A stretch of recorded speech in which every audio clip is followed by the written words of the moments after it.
Hello friends, welcome back to Study Mania. इस video में हम लोग खान सर के द्वारा शुरू किए गए बिहार दरोगा मेंस टेस्ट सीरीज का प्रैक्टिस सेट नंबर 1 को डिस्कस करने वाले हैं। और यह सेट जो है वीकली है, यानी सैटरडे संडे को होता है।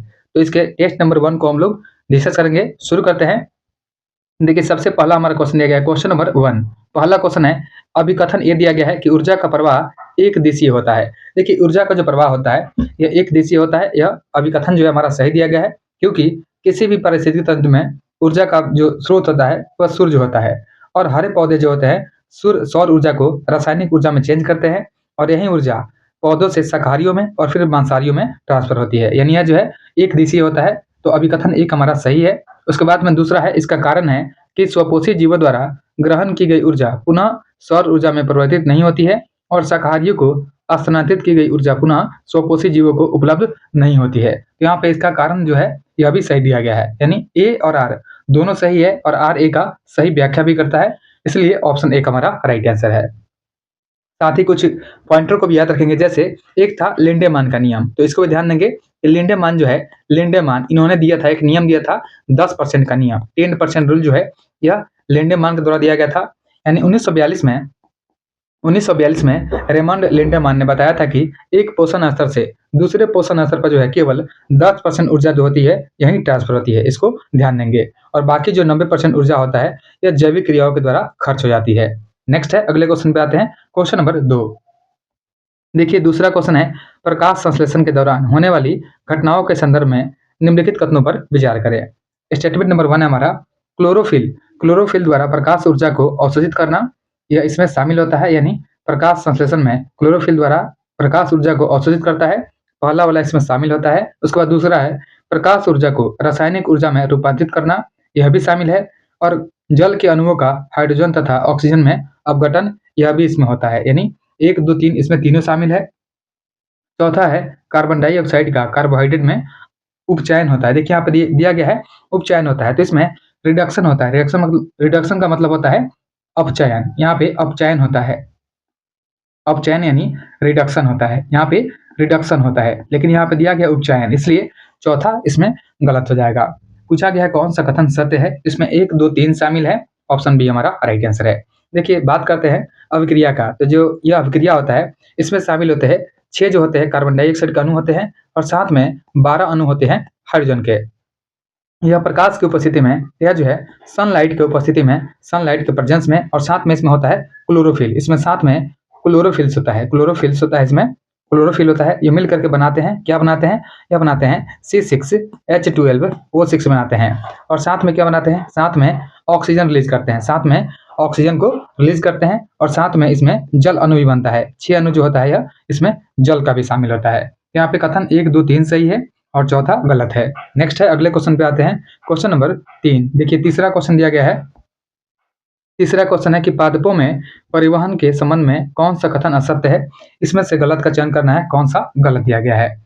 सबसे पहला है कि जाइलम मृदा से प्राप्त जल और खनिज लवणों का वहन करता है। देखिए, जाइलम जो होता है यह मृदा से प्राप्त जल और खनिजों का वहन करता है, तो पहला जो इसमें सही दिया गया है। दूसरा है फ्लोएम, जो फ्लोएम होता है यह पत्तियों से प्रकाश संश्लेषण के उत्पादों को पौधों के अन्य भागों तक पहुंचाता है, तो यह भी सही है, दूसरा भी सही है। और तीसरा है, फ्लोएम द्वारा स्थानांतरण ऊर्जा जो होता है, यानी एटीपी के उपयोग से पूरा होता है। यह भी सही दिया गया है कि फ्लोएम जो होता है इसी के द्वारा स्थानांतरण ऊर्जा जो होता है एटीपी के उपयोग से पूरा होता है। चौथा है, जाइलम में जल की गति के लिए मुख्य प्रेरक बल जो होता है केवल मूल दाब है, वाष्पोत्सर्जन का इसमें कोई योगदान नहीं है। देखिए, यहाँ पे केवल मूल दाब दिया गया है, यही गलत है, इसलिए ऑप्शन डी हमारा राइट आंसर है। देखिए, जो ऊंचे वृक्ष होते हैं इसमें जल को जब ऊपर पहुंचाने के लिए वाष्पोत्सर्जन खिंचाव होता है, इसी को हम लोग बोलते हैं, इसी को हम लोग बोलते हैं ट्रांसपिरेशन। इसको ट्रांसपिरेशन बोलते हैं, ट्रांसपिरेशन पुल बोलते हैं।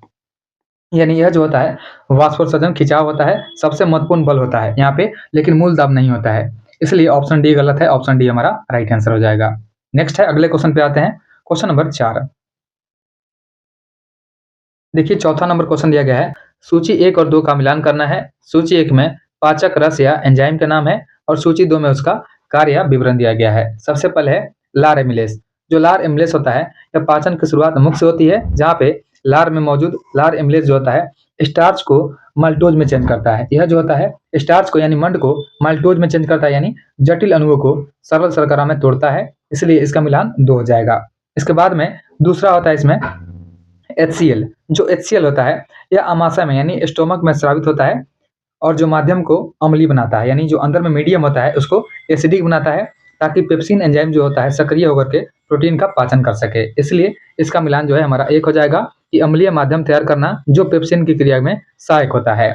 और तीसरा है पीतरस। जो पीतरस होता है यह लीवर के द्वारा बनता है, यानी यकृत के द्वारा बनाया जाता है पीतरस को। इसमें कोई एंजाइम नहीं होता है, लेकिन यह जो है वसा के इमल्सीकरण यानी बड़ी बूंदों को छोटे करने के लिए अनिवार्य होता है। इसका मिलान हमारा 4 हो जाएगा।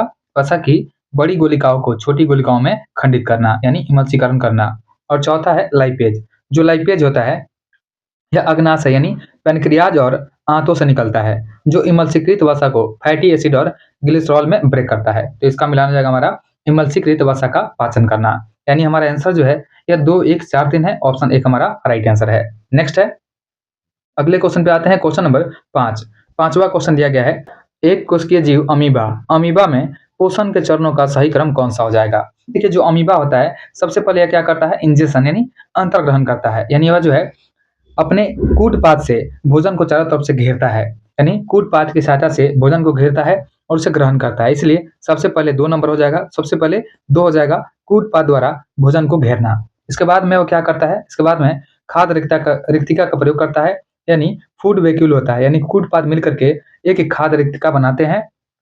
तो इसके बाद में ऑप्शन 1 हो जाएगा हमारा खाद्य रिक्तिका यानी फूड वैक्यूल्स का निर्माण करते हैं। इसके बाद तीसरे नंबर पे बात करते हैं। तो तीसरे नंबर पे क्या होता है, पाचन और विसरण होता है, यानी डाइजेशन होता है और डिफ्यूजन होता है।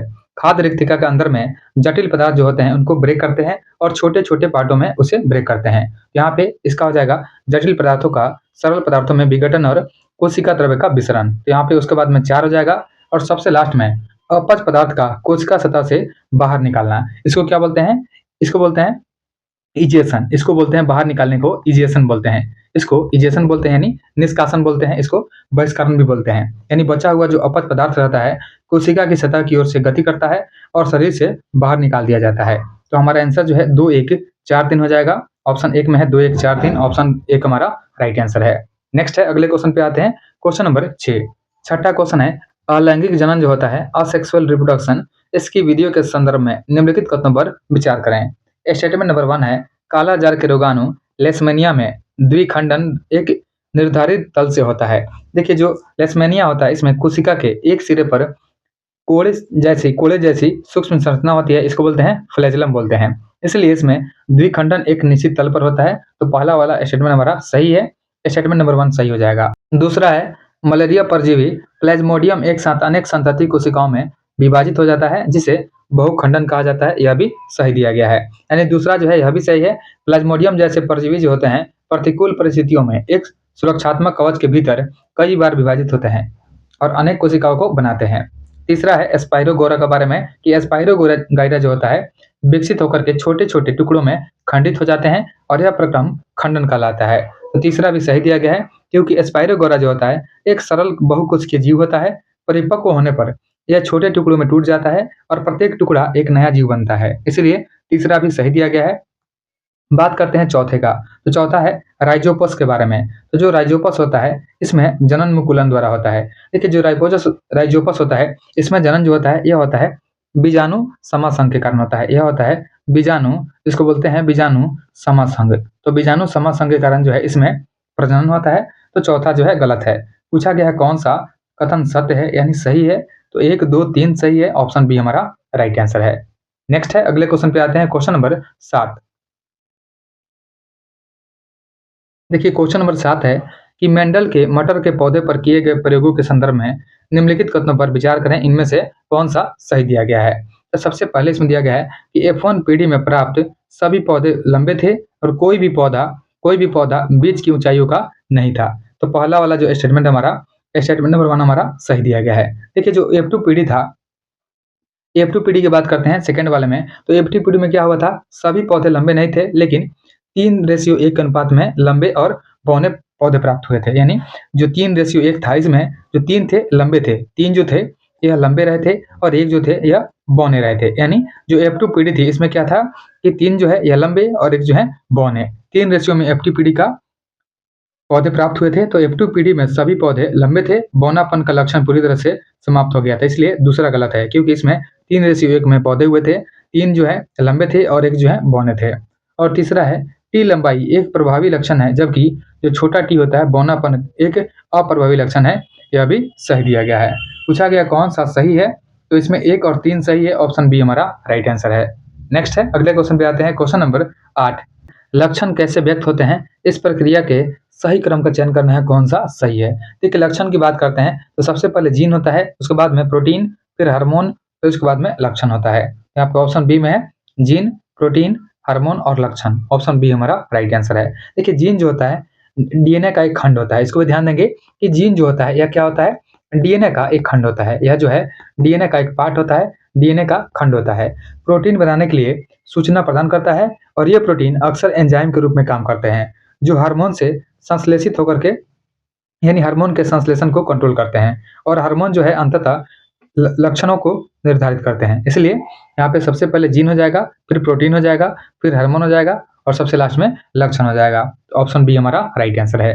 नेक्स्ट है, अगले क्वेश्चन पे आते हैं। Question number 9। देखिए 9 नंबर क्वेश्चन दिया गया है, रेडॉक्स अपक्रिया के संबंध में कौन सा कथन सही है। सही का चुनाव करना है। सबसे पहले है जेडेनो का उपचयन हो रहा है। देखिए जो जेडेनो होता है यह क्या करता है, दूसरे का उपचयन करता है। इसका स्वयं का यह स्वयं जो है अपचयित होता है, यानी जो है इसका रिडक्शन होता है। ध्यान देंगे कि जो जेडेनो है इसका क्या होता है, रिडक्शन होता है, यानी इसका रिडक्शन होता है। लेकिन यहाँ पे ऑक्सीडेशन दिया गया है, तो पहला वाला गलत है।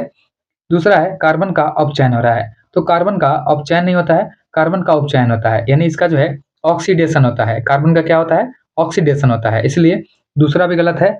और तीसरा है जेडेनो का अपचयन और कार्बन का उपचयन हो रहा है, तो कार्बन का उपचयन हो रहा है, क्या सही दिया गया, यानी कार्बन जो है इसका उपचयन होता है और जेडेनो का अपचयन होता है। तीसरा सही दिया गया है, यही हमारा आंसर हो जाएगा। देखिए बात करते हैं उपचायक का, यानी ऑक्सीडाइजिंग एजेंट का। तो जैसे जो उपचायक होता है यानी जिसका ऑक्सीडेशन होता है, यह होता है जेडेनो। जो जेडेनो होता है यह क्या करता है, दूसरे का उपचयन करता है, यानी दूसरे को ऑक्सीडाइज करता है। और खुद का इसका क्या होता है, तो खुद जो है यह अपचयित होता है, यानी इसका रिडक्शन होता है, यानी यह जो है ब्रेक करता है। बात करते हैं रिडक्शन और ऑक्सीडेशन का, तो इसको भी देख लेते हैं कि रिडक्शन और ऑक्सीडेशन क्या होता है। देखिए सबसे पहले देखेंगे हम लोग ऑक्सीडेशन क्या होता है। तो ऑक्सीडेशन जो होता है इसमें क्या होता है, इलेक्ट्रॉनों का त्याग होता है। इसमें जो है इलेक्ट्रॉनों का त्याग होता है, इलेक्ट्रॉन जो होता है इसका क्या होता है, त्याग होता है। इसी को हम लोग बोलते हैं उपचयन, इसी को हम लोग बोलते हैं उपचयन, यानी ऑक्सीडेशन बोलते हैं। इसको हम लोग बोलते हैं ऑक्सीडेशन। ऑक्सीडेशन मतलब क्या होता है, उपचयन होता है, इसमें इलेक्ट्रॉनों का त्याग होता है।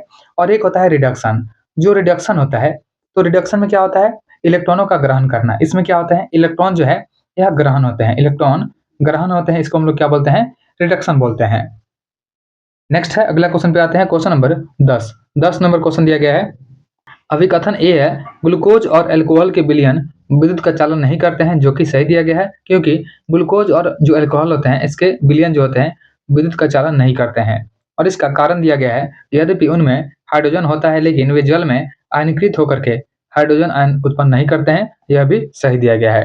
यानी इसका कथन जो है अभिकथन सही दिया गया है और इसका कारण भी सही है। तो हमारा आंसर जो है ऑप्शन ए हो जाएगा। ए और आर दोनों सही है और आर जो है ए का सही व्याख्या भी करता है।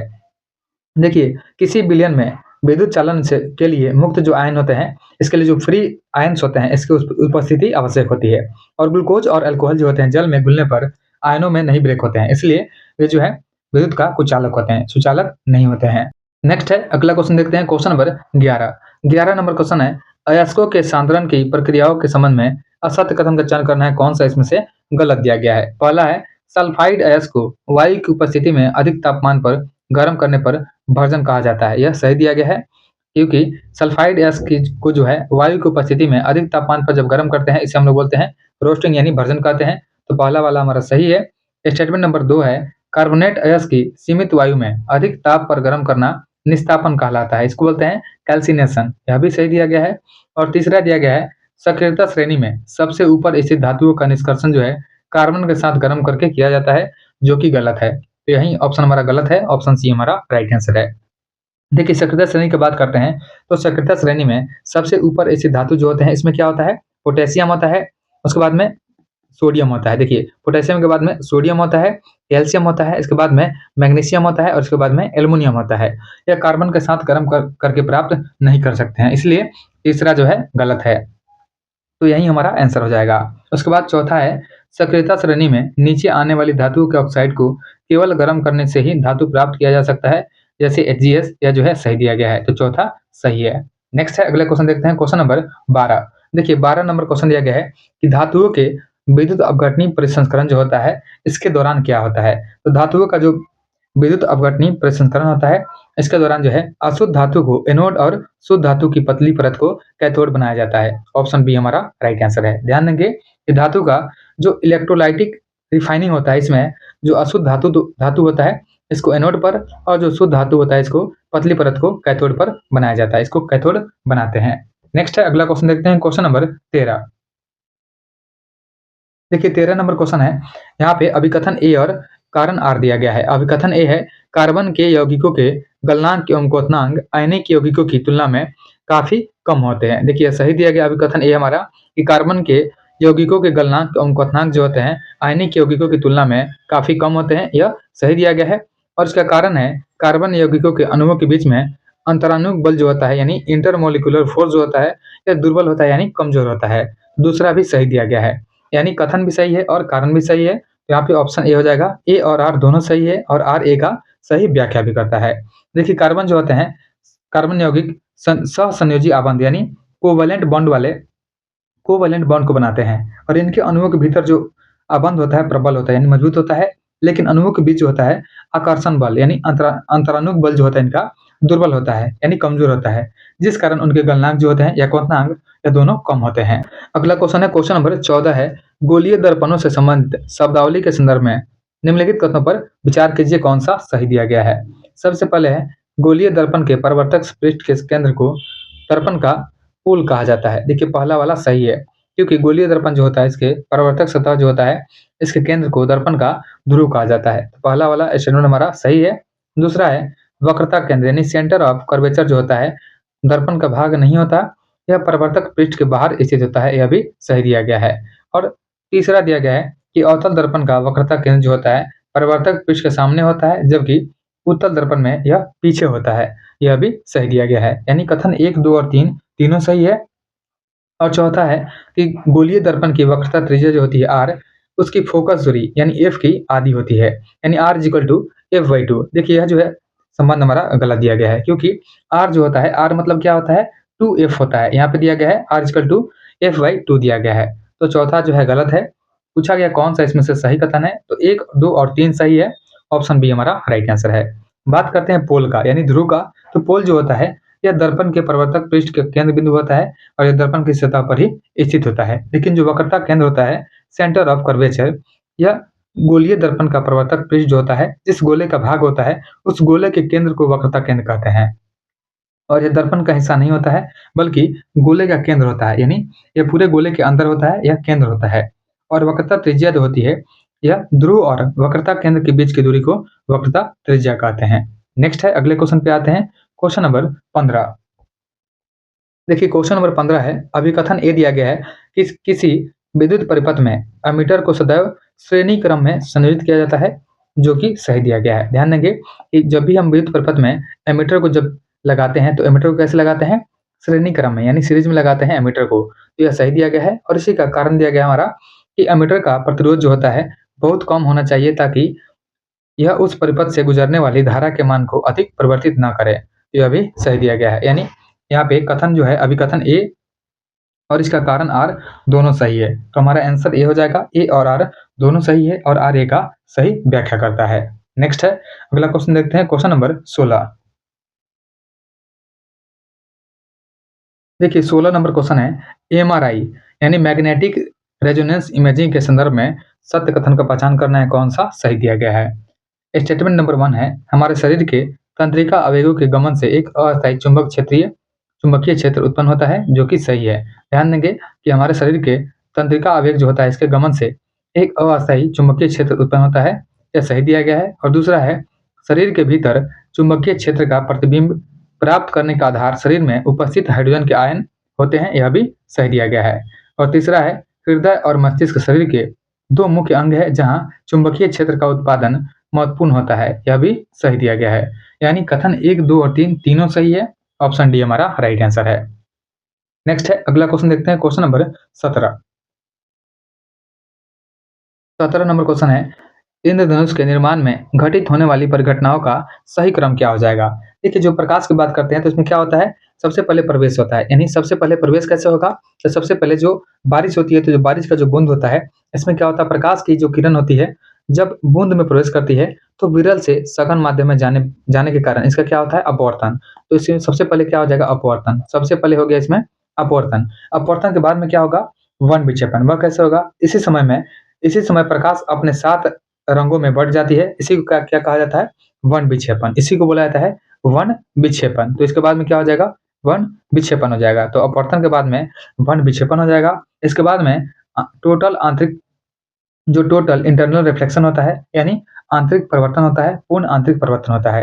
यानी बूंद की जो आंतरिक सतह होती है, इससे टकरा करके जो प्रकाश होती है वापस लौटती है यहाँ पे, यानी TIR होता है। यानी क्या होता है, पूर्ण आंतरिक परिवर्तन होता है। इसमें पूर्ण आंतरिक परिवर्तन होता है, पूर्ण आंतरिक परिवर्तन होता है। और फिर इसके बाद में क्या होता है, फिर इसके बाद में निर्गमन होता है। निर्गमन मतलब क्या होता है, बाहर निकलता है, लाइट जो है बाहर निकलता है। यानी बूंद से बाहर निकलते समय प्रकाश का पुनः दोबारा से अपवर्तन होता है। यानी दोबारा से क्या हो जाएगा, अपवर्तन हो जाएगा। यानी सबसे पहले क्या हो गया, अपवर्तन हो गया। फिर उसके बाद में दूसरे नंबर पे क्या हो गया, वन विक्षेपण हो गया। फिर उसके बाद में पूर्ण आंतरिक परिवर्तन हो गया और चौथे नंबर पे अपवर्तन हो गया। तो ऑप्शन 1 में हमारा अपवर्तन, विक्षेपण, पूर्ण आंतरिक परिवर्तन और अपवर्तन। ऑप्शन 1 हमारा राइट आंसर है। नेक्स्ट है, अगले क्वेश्चन पे आते हैं, क्वेश्चन नंबर 18। देखिए 18 नंबर क्वेश्चन दिया गया है कि नेत्र की समंजन क्षमता। देखिए नेत्र की जो समंजन क्षमता होती है, इसके संदर्भ में निम्नलिखित कथनों पर विचार कीजिए। कथन नंबर 1 है हमारा कि पक्षाभि पेशियों के शिथिल होने पर अभिनेत्र लेंस पतला हो जाता है और फोकस दूरी बढ़ जाती है और दूर की वस्तुएं स्पष्ट दिखती है। तो पहला वाला हमारा सही दिया गया है। दूसरा है कि निकट की वस्तु देखने पर पक्षाभि पेशियां सिकुड़ती है और लेंस की वक्रता बढ़ती है और फोकस दूरी घट जाती है, इसलिए दूसरा भी सही दिया गया है। और तीसरा है, एक स्वस्थ युवा नेत्र की समंजन क्षमता जो होती है, इसका जो परिसर होता है 25 सेंटीमीटर से अनंत तक होता है, यह भी सही दिया गया है। यानी कथन जो है 1, 2, 3 तीनों सही दिए गए हैं। यहाँ पे ऑप्शन डी में है 1, 2, 3, ऑप्शन डी हमारा राइट आंसर है। नेक्स्ट है, अगला क्वेश्चन देखते हैं, क्वेश्चन नंबर 19। देखिए 19 नंबर क्वेश्चन देखते हैं। 19 नंबर क्वेश्चन में दिया गया है, अभिकथन ए है, मिश्र धातुओं यानी एलॉयज का उपयोग विद्युत इस्त्री, टोस्टर आदि तापन युक्तियों में किया जाता है, जो कि सही है। यानी अभिकथन एक हमारा सही है और इसका कारण है, मिश्र धातुओं की प्रतिरोधकता जो होती है उनकी अवयवी शुद्ध धातुओं की अपेक्षा कम होती है और इनका उच्च ताप पर शीघ्र ही दहन हो जाता है, यानी उपचयन होता है। तो कारण हमारा गलत दिया गया है। तो अभिकथन एक सही है और कारण इसका आर जो है गलत है। तो ए सही है, आर गलत है, ऑप्शन सी हमारा राइट आंसर है। नेक्स्ट है, अगला क्वेश्चन देखते हैं, क्वेश्चन नंबर 20। देखिए 20 नंबर क्वेश्चन है, पारितंत्र यानी इकोसिस्टम के घटकों के संदर्भ में निम्नलिखित कथनों पर विचार करें। कथन नंबर 1 है, किसी क्षेत्र के सभी जैव यानी जीव जो होते हैं तथा वातावरण के अजैव कारक संयुक्त रूप से पारितंत्र बनाते हैं, जो कि सही दिया गया है। पहला वाला हमारा सही हो जाएगा कि पारितंत्र की जो संरचना होती है, इसमें क्या होता है, जैव घटक यानी पौधे, जंतु, सूक्ष्मजीव सभी शामिल होते हैं और साथ में से इसमें अजैव घटक भी होते हैं, यानी तापमान, वर्षा, वायु, मिट्टी, खनिज, ये सभी जो है इसमें शामिल होते हैं। यानी पारितंत्र जो होता है इसमें निर्जीव और सजीव दोनों शामिल होते हैं, इसलिए पहला वाला सही है। दूसरा है, बगीचा और खेत प्राकृतिक पारितंत्र के उदाहरण है। देखिए बगीचा और खेत जो होते हैं ये मानव निर्मित है, यानी कृत्रिम पारितंत्र है, इसलिए दूसरा गलत हो जाएगा। और तीसरा है, अपमार्जक यानी डिकम्पोजर जो होता है जटिल कार्बनिक पदार्थों को सरल कार्बनिक पदार्थों में बदल देता है, जो मिट्टी में चले जाते हैं। तो तीसरा जो है सही दिया गया है। पूछा गया कौन सा कथन सही है, तो 1 और 3 सही है, ऑप्शन बी हमारा राइट आंसर है।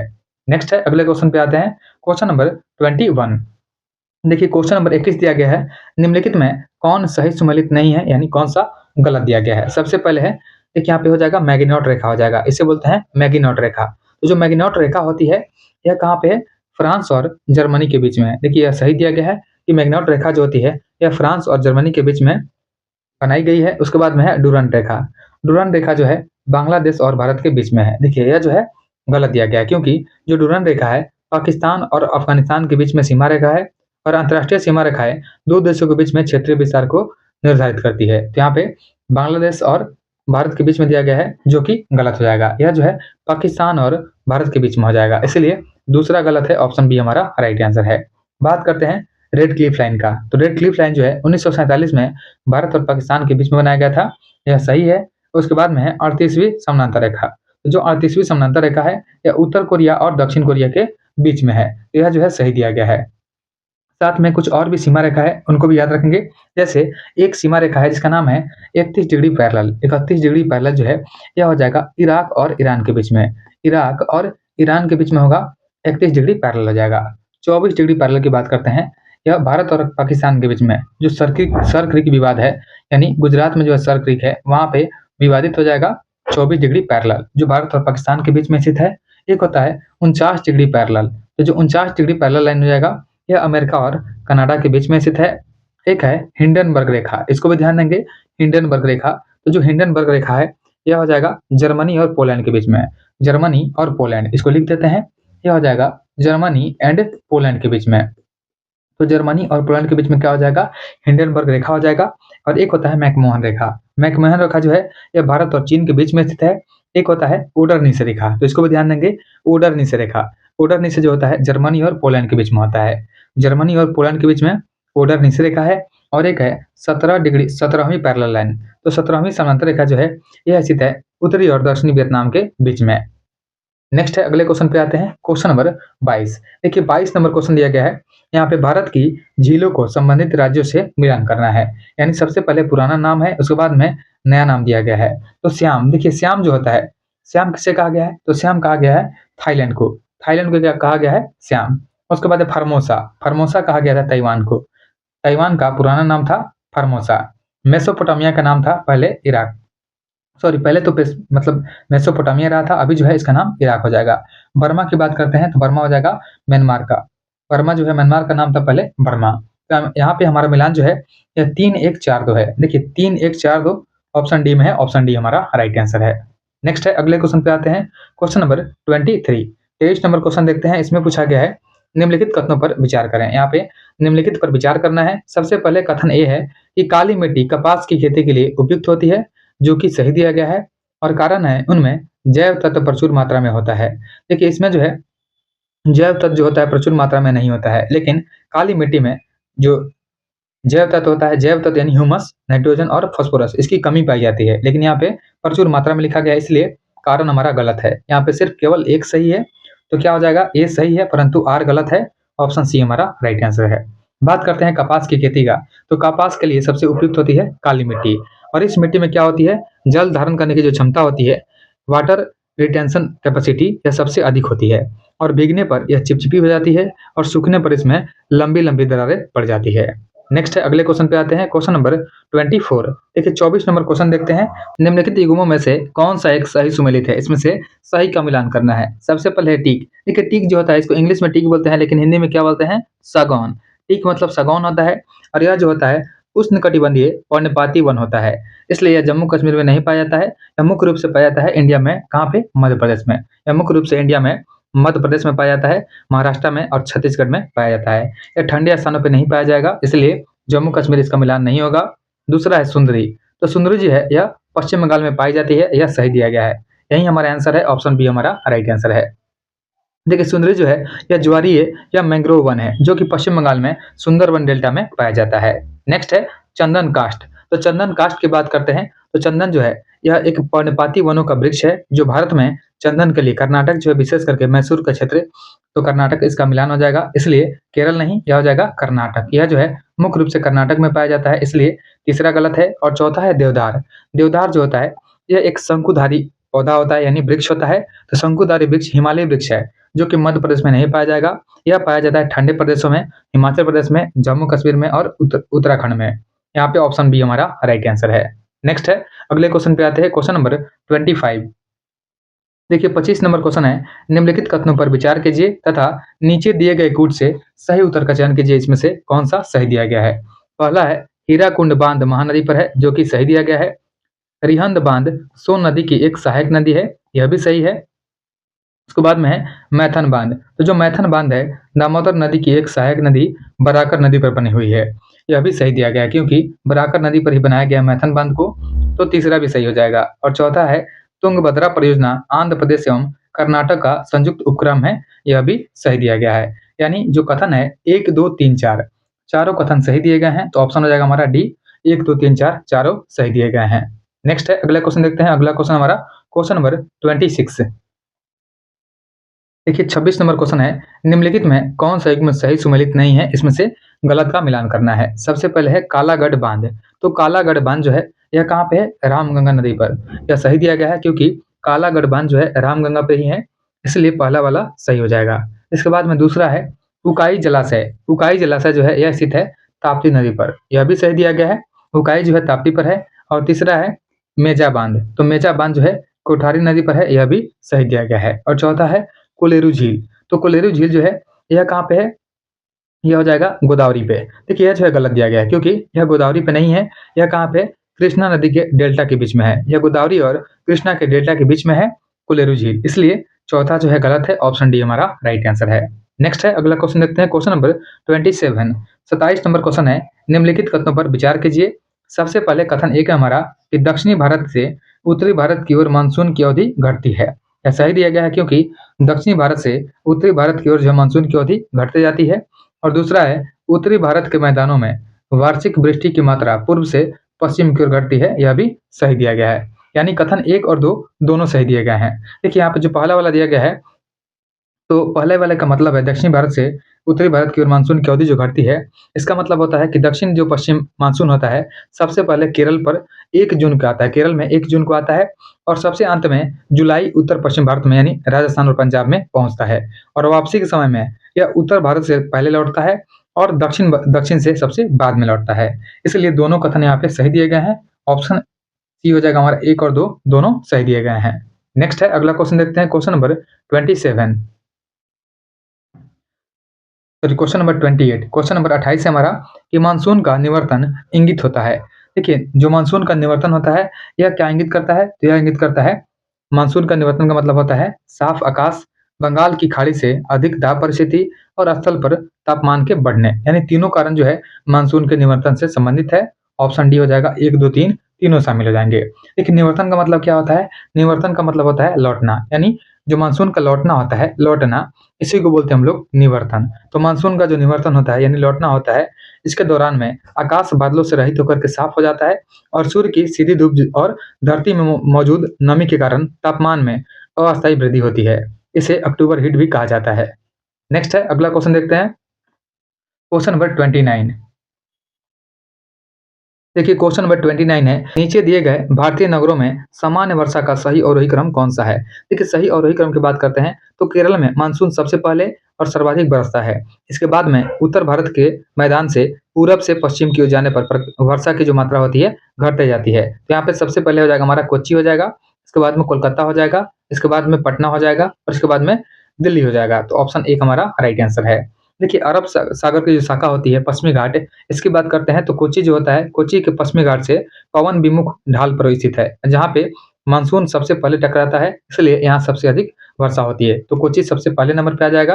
और उसके बाद में बंगाल की खाड़ी की बात करते हैं तो पूरब से पश्चिम की तरफ जाने पे गंगा के मैदान में मानसूनी हवाएं बंगाल की खाड़ी में नमी लेकर के प्रवेश करती है और जैसे जैसे ये हवाएं कोलकाता से पश्चिमी दिल्ली की ओर बढ़ती जाती है, इसकी आर्द्रता कम होती है और वर्षा की मात्रा घटते जाती है, इसलिए कोलकाता, पटना फिर दिल्ली हो जाएगा। यहाँ से घटते जाएगा तो सबसे पहले हो जाएगा हमारा कोच्चि, इसके बाद में कोलकाता, फिर पटना और फिर दिल्ली। ऑप्शन 1 हमारा राइट आंसर है। नेक्स्ट है अगला क्वेश्चन देखते हैं, क्वेश्चन नंबर 30 नंबर क्वेश्चन है, देश में प्रथम कृषि विश्वविद्यालय की स्थापना किस वर्ष हुई थी। तो देश में पहले कृषि विश्वविद्यालय का स्थापना किया गया था 1960 में। ऑप्शन सी हमारा राइट आंसर है। देखिए भारत के पहले कृषि विश्वविद्यालय जो है गोविंद बल्लभ पंत कृषि प्रौद्योगिकी विश्वविद्यालय था। इसका नाम लिख देते हैं, इसका नाम था गोविंद बल्लभ, इसका नाम था गोविंद बल्लभ, गोविंद बल्लभ पंत कृषि, गोविंद बल्लभ पंत कृषि एवं प्रौद्योगिकी विश्वविद्यालय इसका नाम रहा था। नेक्स्ट है अगला क्वेश्चन देखते हैं, क्वेश्चन नंबर 31। देखिए 31 नंबर क्वेश्चन दिया गया है कि नीचे 2 कथन दिए गए हैं, इन पर विचार करना है कौन सा कथन जो है इसमें से सही दिया गया है। सबसे पहले दिया गया है कि गोंडवाना शैल समूह भारत का लगभग 95% कोयला प्रदान करता है। देखिए पहला जो है सही दिया गया है कि गोंडवाना क्षेत्र जो होता है भारत का लगभग 95% कोयला को प्रदान करता है। तो कथन ए हमारा सही है और इसका कारण आर है अधिकांश लौह धात्विक और अलौह धात्विक खनिज ढलवार शैल समूह से संबंधित है। यह भी सही दिया गया है। देखिए जो ढलवार ढलवार क्रम का जो समूह है यहाँ से अधिकतर धातु निकलता है, इसलिए जो दूसरा कारण जो है यह कारण भी सही दिया गया है। लेकिन एक दूसरे का व्याख्या नहीं करता है। यहाँ पे गोंडवाना जो है अलग है और जो धड़वार क्षेत्र है यह अलग है। दोनों सही है अपने अपने जगह पे, लेकिन दोनों अलग अलग है, इसलिए हमारा आंसर जो है ऑप्शन बी हो जाएगा। ए और आर दोनों सही है, किंतु आर ए की सही व्याख्या नहीं करता है। नेक्स्ट है अगले क्वेश्चन पे देखते हैं। क्वेश्चन नंबर 32 32 नंबर क्वेश्चन है। इसमें सूची 1 और 2 का मिलान करना है। सबसे पहले सूची 1 में खनन क्षेत्र का नाम है और सूची 2 में खनिज संपदा का नाम दिया गया है। तो सबसे पहले है कालाहांडी। देखिए जो कालाहांडी है यह किस लिए प्रसिद्ध है? यह है उड़ीसा का कालाहांडी, जो कि बॉक्साइट के लिए प्रसिद्ध है। यानी यहाँ पे बॉक्साइट का प्रोडक्शन होता है, बॉक्साइट के लिए प्रसिद्ध है। उसके बाद है जावर। तो जावर जो है यह राजस्थान का है, तो राजस्थान का हो जाएगा जावर। और जावर के जो है यह जस्ता की खान के जस्ता और सीसा के लिए प्रसिद्ध है जावर।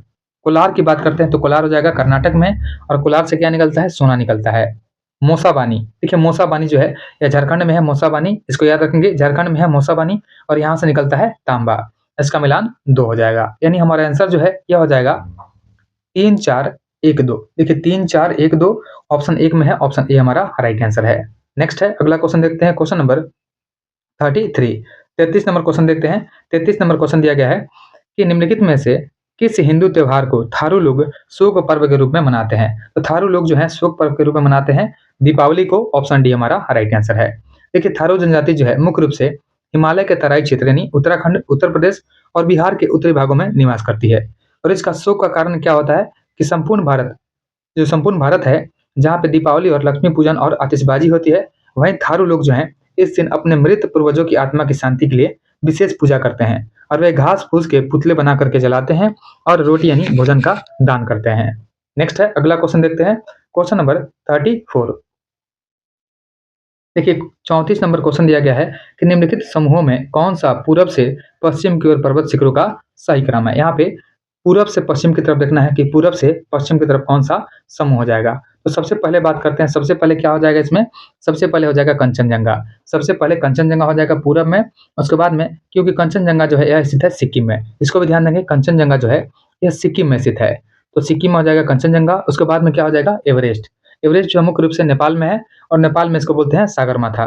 इसके बाद में हो जाएगा अन्नपूर्णा और इसके बाद में क्या हो जाएगा? धौलागिरी। तो चारों ऑप्शन में ऑप्शन बी हमारा राइट आंसर है। देखिए कंचनजंगा जो भारत के सिक्किम में सबसे पूरब में हो जाएगा, इसके बाद में नेपाल में है एवरेस्ट, फिर इसके बाद अन्नपूर्णा है और लास्ट में क्या हो जाएगा? पश्चिम में धौलागिरी शिखर आता है। यहाँ पे ऑप्शन बी हमारा राइट आंसर है। नेक्स्ट है अगला क्वेश्चन देखते हैं। क्वेश्चन नंबर 35 का जो मैथ है इसका आंसर ऑप्शन बी हो जाएगा। नेक्स्ट है अगले क्वेश्चन पे आते हैं। Question number 36। देखिए क्वेश्चन नंबर 36 है, इसका आंसर ऑप्शन बी हो जाएगा। इसका सॉल्यूशन जो है यह पेड ग्रुप में डाला गया है, वहां से आप लोग जा करके देख सकते हैं। नेक्स्ट है अगला क्वेश्चन है क्वेश्चन नंबर 37। देखिए 37 नंबर जो क्वेश्चन है इसका आंसर क्या हो जाएगा? ऑप्शन ए हो जाएगा। नेक्स्ट है अगला क्वेश्चन है क्वेश्चन नंबर 38 जो है यह भी मैथ है, इसका आंसर क्या हो जाएगा? ऑप्शन बी हो जाएगा। नेक्स्ट है अगला क्वेश्चन है क्वेश्चन नंबर 39। 39 नंबर जो क्वेश्चन है इसका आंसर ऑप्शन बी हो जाएगा। अगला क्वेश्चन है क्वेश्चन नंबर 40। देखिए 40 नंबर क्वेश्चन देखते हैं। 40 नंबर क्वेश्चन जो है इसमें भी मैथ है, इसका आंसर ऑप्शन सी हो जाएगा। उसके बाद क्वेश्चन नंबर 41 नंबर जो क्वेश्चन है इसका आंसर भी ऑप्शन सी हो जाएगा। अगला क्वेश्चन है यह भी मैथ है, क्वेश्चन नंबर 42 का आंसर क्या हो जाएगा? 42 का जो आंसर हो जाएगा, तो 42 का आंसर ऑप्शन सी हो जाएगा। क्वेश्चन नंबर 43 है, 43 का आंसर ऑप्शन डी हो जाएगा। अगले क्वेश्चन पे आते हैं। क्वेश्चन नंबर 44 का जो आंसर हो जाएगा, तो 44 का आंसर हमारा हो जाएगा ऑप्शन ए हो जाएगा। उसके बाद में क्वेश्चन नंबर 45 है, 45 का आंसर ऑप्शन ए हो जाएगा। उसके बाद देखते हैं क्वेश्चन नंबर 46। देखिए क्वेश्चन नंबर 46 है, 46 का जो आंसर हो जाएगा, देखिए 46 जो है यहाँ पे जी के दिया गया है, तो 46 के क्वेश्चन को हम लोग डिस्कस कर लेते हैं। इसमें पूछा गया है संवैधानिक लोकतंत्र देश में क्या उपेक्षित नहीं है? देखिए संवैधानिक लोकतंत्र देश में पूछा गया क्या अपेक्षित नहीं है? तो सबसे पहले है सभी नागरिकों को स्वतंत्रता का समान अधिकार देता है, जो कि इसमें उपेक्षित है यानी शामिल है। लोकतांत्रिक देश का ध्येय अपने नागरिकों का कल्याण होता है, यह भी इसमें शामिल है। सरकार को चुनने का अधिकार जनता को होता है, यह भी संवैधानिक लोकतंत्र में शामिल होता है। लोकतांत्रिक देश दूसरे देशों से ज्यादा समृद्ध होते हैं, देखिए यह जो इसमें शामिल नहीं है। ऑप्शन डी हमारा राइट आंसर है। देखिए लोकतंत्र शासन की एक प्रणाली जो है इसमें अधिक अधिकारों, समान समानताओं और जन भागीदारी का गारंटी होता है, लेकिन यह आर्थिक समृद्धि की अनिवार्यता की गारंटी नहीं है। लेकिन यहाँ पे बोला गया है कि ज़्यादा समृद्ध होता है तो यह तो है अनिवार्यता। यहाँ पे अनिवार्यता की गारंटी नहीं होती है, इसलिए पूछा गया कौन सा अपेक्षित नहीं है, तो ऑप्शन डी हमारा राइट आंसर है। नेक्स्ट है, अगले क्वेश्चन पे आते हैं। Question number 47। देखिए 47 नंबर जो क्वेश्चन दिया गया है कि मौलिक अधिकार का उल्लंघन है। बताना है इनमें से कौन सा मौलिक अधिकार का उल्लंघन है। सबसे पहले है किताब छापने का प्रतिबंध लगाना। देखिए किताब छापने का प्रतिबंध लगाना जो है यह मौलिक अधिकारों का उल्लंघन नहीं है, लेकिन न्यूनतम मजदूरी देना न देना यह जो है मौलिक अधिकारों का उल्लंघन है। ऑप्शन बी हमारा राइट आंसर है। देखिए सर्वोच्च न्यायालय ने पीयूडीआर बनाम भारत संघ जो वाद हुआ था 1982 में, इसमें स्पष्ट किया सर्वोच्च न्यायालय ने कि न्यायिक मजदूरी से न्यूनतम मजदूरी से कम भुगतान करना अनुच्छेद 23 जो है इसके तहत बेगार या बलात् श्रम की श्रेणी में आता है। और भारतीय संविधान का अनुच्छेद 23 जो है मानव दुर्व्यापार या बलात् श्रम का प्रतिषेध करता है, इसलिए यहाँ पर न्यूनतम मजदूरी जो है न देना यह मौलिक अधिकारों का उल्लंघन हो जाएगा। ऑप्शन बी हमारा राइट आंसर है। अगले ऑप्शन पे आते हैं। देखिए ऑप्शन नंबर जो ए दिया गया है किताब छापने का प्रतिबंध लगाना। देखिए किताब छापने का जो प्रतिबंध लगाना जो है यह हमारा आर्टिकल 19 के 1 के क्लॉज ए का उल्लंघन हो सकता है, लेकिन कुछ विशेष परिस्थितियों में जैसे देश की सुरक्षा में इस पर युक्ति निर्बंध होता है, यानी रीजनेबल रेस्ट्रिक्शन होता है, लगाए जा सकते हैं। इसलिए ऑप्शन बी ए इसमें शामिल नहीं होगा। और ऑप्शन सी है भाषण देना। भाषण देना जो है स्पीच आर्टिकल 19 के तहत जो अधिकार है, लेकिन उल्लंघन नहीं है। उसके बाद में है रात्रि 10 बजे के बाद में लाउड स्पीकर न बजने देना। देखिए रात के 10 बजे के बाद जो है लाउड स्पीकर पर रोक सही है, क्योंकि सर्वोच्च न्यायालय के अनुसार जो है शोर मुक्त नींद का अधिकार जो है आर्टिकल 21 में दिया गया है। आर्टिकल 21 में शोर मुक्त नींद का अधिकार दिया गया है, इसलिए यह जो है प्रतिबंध मौलिक अधिकार का उल्लंघन नहीं है, बल्कि यह आरक्षण है। नेक्स्ट है, अगले क्वेश्चन पे आते हैं। क्वेश्चन नंबर 48 48 नंबर क्वेश्चन दिया गया है कि निम्नलिखित में से कौन सा कथन राज्य के नीति निर्देशक सिद्धांत के विषय में सही नहीं है। इसमें से कौन सा सही नहीं है, तो इसमें से गलत का चुनाव करना है। सबसे पहले है कि यदि कोई राज्य के नीति निर्देशक सिद्धांत को लागू नहीं करता है तो उसके विरुद्ध में न्यायालय में मामला दायर किया जा सकता है। देखिए यही जो है गलत है। जो संविधान का आर्टिकल 37 है, आर्टिकल 37 यह स्पष्ट रूप से कहता है कि ये तथ्य जो होते हैं किसी भी न्यायालय द्वारा परिवर्तनीय नहीं होते, यानी जो डीपीएसपी होता है, डीपीएसपी जो होता है राज्य के नीति निर्देशक सिद्धांत जो होते हैं, इसका वर्णन किया गया आर्टिकल 36 से लेकर के 51 तक। तो यह जो होता है न्यायालय में परिवर्तनीय नहीं होता है, यानी अगर सरकार ने इन्हें लागू नहीं किया है तो आप कोर्ट नहीं जा सकते हैं। इसलिए ऑप्शन ए ही हमारा आंसर हो जाएगा। नेक्स्ट है, अगले क्वेश्चन पे आते हैं। Question number 49। देखिए 49 नंबर क्वेश्चन है, निम्नलिखित कथनों पर विचार करें और सत्य कथन का चयन करें। स्टेटमेंट नंबर 1 है हमारा, मंत्रिपरिषद में सबसे महत्वपूर्ण स्थान प्रधानमंत्री का होता है। देखिए पहला वाला जो है सही है, क्योंकि मंत्रिपरिषद के जो प्रमुख होते हैं, मुख्य होते हैं, तो प्रधानमंत्री ही होते हैं। दूसरा है, लोकसभा के सदस्य जो होते हैं एकल संक्रमणीय मत प्रणाली द्वारा चुने जाते हैं। देखिए दूसरा जो है गलत दिया गया है, क्योंकि लोकसभा के जो मेंबर होते हैं यह सर्वाधिक मत से जीत की प्रणाली होती है। First past the post system द्वारा प्रत्यक्ष रूप से जनता के द्वारा चुने जाते हैं, इसलिए दूसरा जो है गलत है। तीसरा है, भारत में संसदीय व्यवस्था कायम है, यह सही दिया गया है। और प्रधानमंत्री की नियुक्ति राष्ट्रपति द्वारा की जाती है, यह भी सही दिया गया है। यानी स्टेटमेंट नंबर 1, 3 और 4 जो है सही है। तो 1, 3, 4 इसमें सही है। ऑप्शन सी हमारा राइट आंसर है। नेक्स्ट है, अगला क्वेश्चन देखते हैं। क्वेश्चन नंबर 50 नंबर क्वेश्चन है, प्रधानमंत्री, केंद्रीय कैबिनेट मंत्रीगण, मुख्यमंत्रीगण और मंत्रिपरिषद अस्थायी सदस्य हैं। यह जो है अस्थायी सदस्य होते हैं राष्ट्रीय विकास परिषद के। ऑप्शन बी हमारा राइट आंसर है। देखिए जो एनडीसी होता है, राष्ट्रीय विकास परिषद, वह जो है शीर्ष निकाय है जिसमें प्रधानमंत्री अध्यक्ष होते हैं। देखिए इसमें जो है प्रधानमंत्री जो होते हैं पीएम, यह क्या होते हैं, यह अध्यक्ष होते हैं। प्रधानमंत्री राष्ट्रीय विकास परिषद में अध्यक्ष होते हैं। और जितने भी कैबिनेट मंत्री होते हैं सभी राज्यों के मुख्यमंत्री और केंद्र शासित प्रदेशों के प्रशासक एक साथ शामिल होते हैं। और जो एनडीसी है, राष्ट्रीय विकास परिषद, इसका गठन किया गया था 6 अगस्त 1952 को।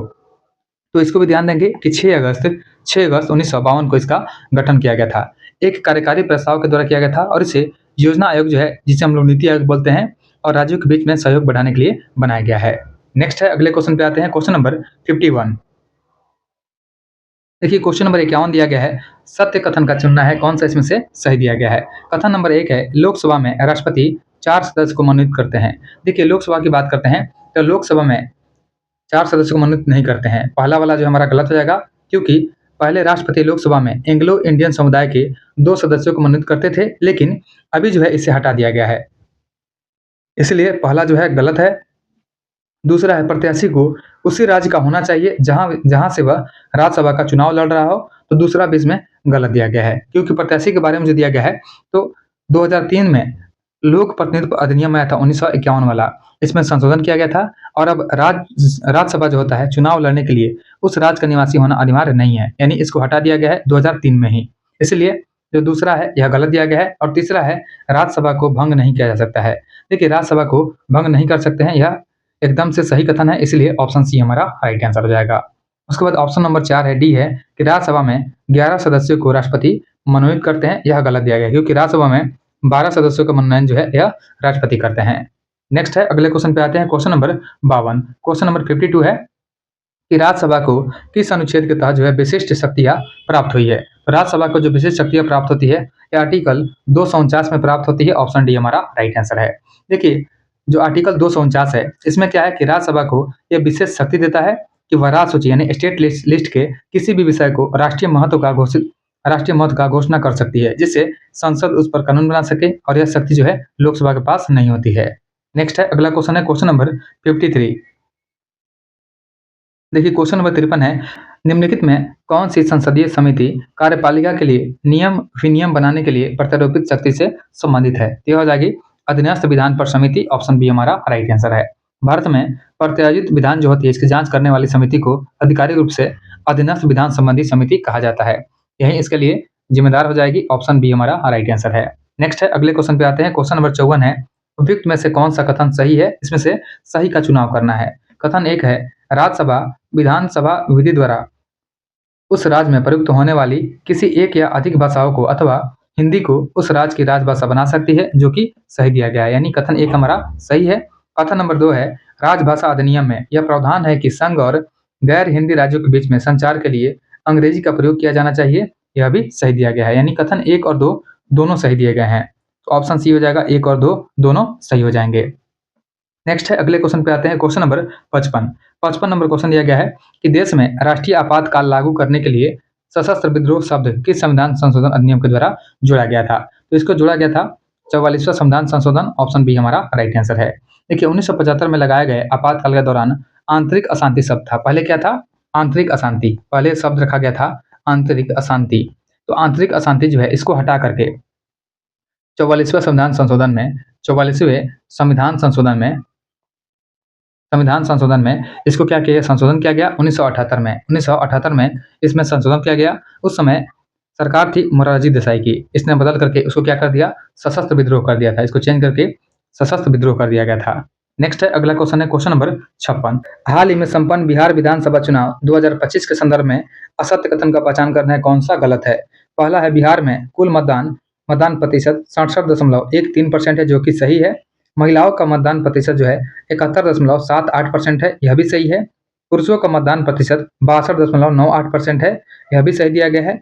और पटना में सर्वाधिक मतदान हुआ है। देखिए बिहार में पटना में नहीं, सबसे अधिक मतदान कहाँ पे हुआ है, यह हुआ है बेगूसराय में। इसको ध्यान देंगे कि बिहार में सबसे ज्यादा मतदान हुआ है बेगूसराय में, इसलिए ऑप्शन डी गलत है। ऑप्शन डी हमारा राइट आंसर हो जाएगा। नेक्स्ट है, अगला क्वेश्चन देखते हैं, क्वेश्चन नंबर 57। देखिए क्वेश्चन नंबर 57 देखते हैं। क्वेश्चन नंबर 57 दिया गया हमारा कि यहाँ पे सूची 1 और 2 का मिलान करना है। सूची 1 में सबसे पहले पुस्तक का नाम है, और सूची 2 की बात करते हैं तो सूची 2 में लेखक का नाम दिया गया है। देखिए सबसे पहला हमारा पुस्तक दिया गया है माई बिलीव्ड लाइफ हो जाएगा, यहाँ पे माई बिलीव्ड लाइफ है, यह लिखा गया है अमिताभ कुमार के द्वारा, इसका मिलान 2 हो जाएगा।